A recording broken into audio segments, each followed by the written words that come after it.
असली जिंदगी। एक गांव में रघु नाम का लड़का था। वो बहुत मेहनती था। उसके परिवार में उससे छोटे 2 भाई और 2 बहनें थीं। उसके पापा भी बहुत होशियार थे, पर उन्हें पीने की आदत थी। उसी कारण उनके परिवार में खाने पीने को भी कभी कभी कुछ नहीं रहता था। अब उतना बड़ा परिवार संभालना मुश्किल हो गया था। इसलिए परिवार के लिए उसने बहनें भाई अच्छे से पढ़ने के लिए अपनी पूरी ताकत झोंक दी थी। आखिर वो 5वीं में अपनी पढ़ाई को रोक दी और वो अपने पिताजी के साथ जंगल में जाता। वो बांस की लकड़ी लाता और उसकी चटाइयाँ बनाता था। अभी उसके भाई बहन अच्छे से पढ़ने में लगे थे। कुछ दिनों बाद उसने अपने भाई बहनों की शादी कर दी और आखिर में अपनी शादी की। उसकी बीवी भी बहुत मेहनती थी।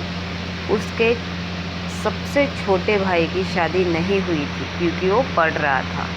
रघु और उसकी बीवी उसके परिवार वालों के साथ ही रहते थे। 1 साल गुजर गया।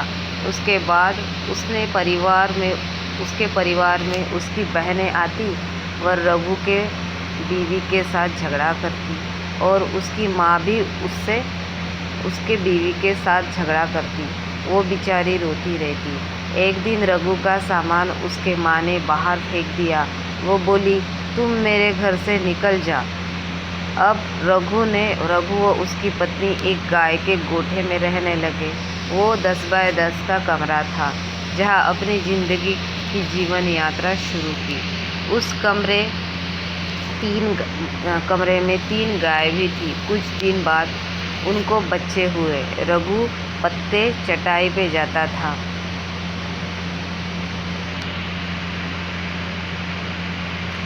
पत्ते कटाई पे जाता था। लाख के जंगल लेता था। एक बार रघु पान कटाई पे 300 किलोमीटर की दूरी पर स्थित था। तभी उसकी बीवी बच्चों के साथ गांव में बांस की चटाइयाँ बनाती बीड़ी पत्ता तोड़ मिल जाती थी।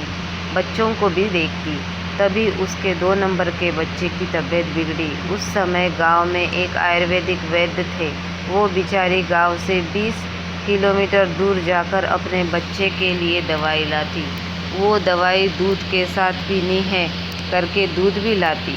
एक बार दिवाली आने वाली थी और एक दिन पहले घर आया। तभी उसने कुछ खाने को नहीं था। लोगों के घर में तरह तरह के पकवान बनाए जा रहे थे। रघु के बच्चे जब उसके रिश्तेदारों के दरवाजे पे जाते तो वो लोग बच्चों को भगा देते। फिर उसने गांव के एक पाटिल से 500 रुपये उधार लिए। वह घर में खाने की चटाई लाए और बच गए 200 रुपये का उसने जंगल खरीदा और उस पे लाख की बिजाई डाली। अब उसने यही बिजनेस करता रहा। कुछ दिनों बाद वह गांव का अमीर आदमी बन गया।